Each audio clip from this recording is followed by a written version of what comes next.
اس لیے میرے بارے میں کہتا نا کہ مولانا کو روک دوں گا، یہ کروں گا، روتا رہے چیختا رہے، میرے جسم میں جب تک جان ہے میں اللہ کے رسول کی اولاد کا دشمن نہیں ہو سکتا۔ میرے جسم میں یہ سما گئی ہے اور میں سمجھتا ہوں کہ میری سب سے بڑی ساز یہی ہے کہ میرے پاس اور کچھ بھی نہیں ہے، تو ایک بات ہے کہ میں رسول اللہ کی اطرت گار، رسول کی اولاد کا خادم ہوں، ان کے پاؤں کا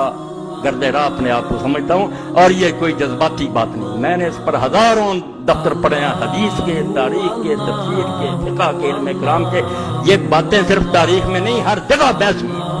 تفسیر کی کتابوں میں علماء نے بحث کی ہے، حدیث کی کتابوں میں بحثیں ہوئی ہیں، فقہ میں آئی ہے۔ اس لیے ان دفاتر کو تم دریا پر کرنا چاہتے ہو اور ممبر رسول پر بیٹھ کر جھوٹ بول کر رسالے لے کر چاہتے ہو کہ اس آسمان جیسی روشن بات درمیان امتاں کہواں جناب ہم تو ہر سے کرو اللہ در کتاب کہتا حسین کو سمجھنا ہے تو جیسے قرآن مجید نے سورہ اخلاص ہے نا سب سے اعلیٰ، اس طرح